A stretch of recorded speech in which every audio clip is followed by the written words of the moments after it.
And good afternoon, everyone. Phil Penarski here with the Wood TV Live Desk. Hope you're having a great start to your day. We are now being joined by Brett Grill. He is the artist behind this incredible statue that is now on JVSU's Pew campus. It is of Mathias Alten. He is known as a pretty big deal around Grand Rapids. We are, of course, as I mentioned, joined by Brett, the artist behind it. He's going to tell us a little bit more about the statue, Alten's legacy, and really just, how great of an opportunity it was for him to come out here and really not only make the statue, but also enter it in art prize. So, Brett, thank you so much for being here today. Yeah, thank you for having me. Absolutely. And, obviously, Mathias Alten, huge name for the art culture here in Grand Rapids. Kind of tell us a little bit about who he is for those who maybe have never heard of him or maybe are new to Grand Rapids. So Alten is a landscape painter who was born in the 1870s and worked throughout the late 30s. He was a native of Grand Rapids and worked consistently throughout his life here.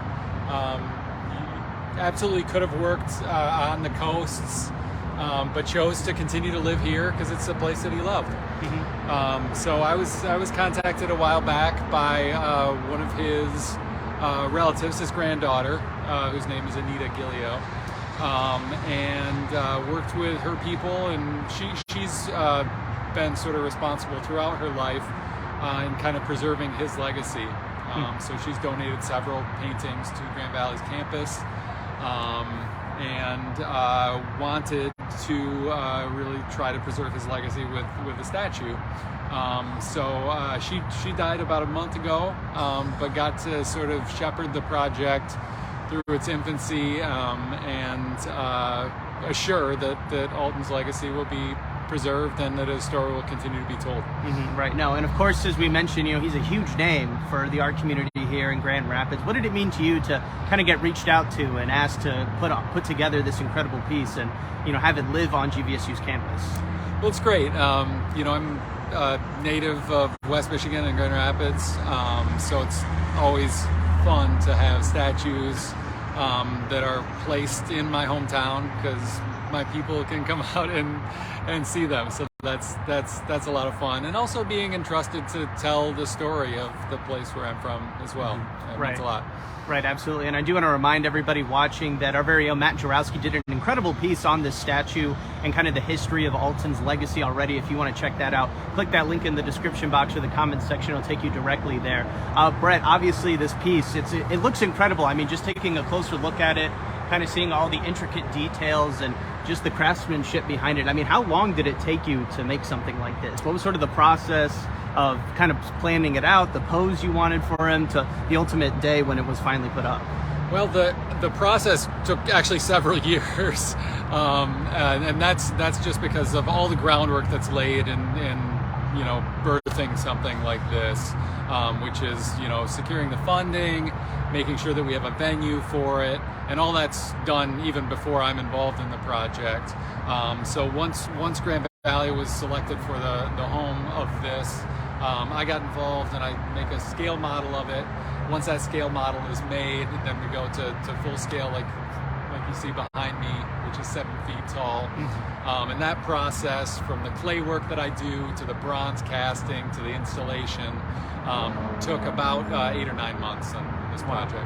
Yeah, no, I guess just for something of this scale, as you mentioned, it's kind of 7 feet tall, right across from Winter Hall. I mean, the location of it, was there any big significance there? Was it kind of just a place you thought most people would be able to kind of have access to it and really be able to enjoy it for what it is?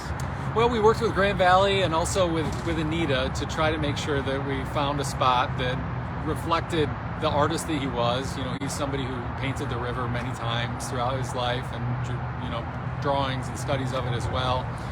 Somebody that was dedicated to the city. It was important that his glance is directed out toward the skyline.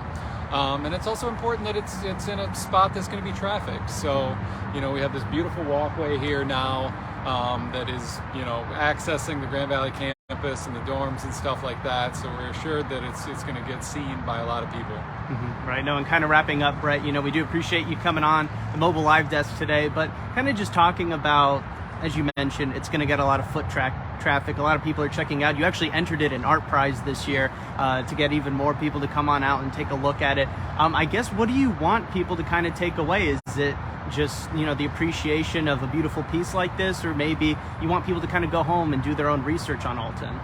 Well, I mean, there's a plaque out there that tells a little bit of his story. I think that a big part of Alten's legacy is thinking about this space, which is West Michigan, as a place that is picturesque. We live here not only because the people are wonderful and the city is great, but it's a place that's beautiful, and that's reflected in, you know, several of his paintings. Mm-hmm. So I think that's what I would like people to take away from, that this town can be a place that can be an inspiration. Absolutely. Well, Brett, we do appreciate you stopping by today. Glad to have the chance to talk to you again. Beautiful piece.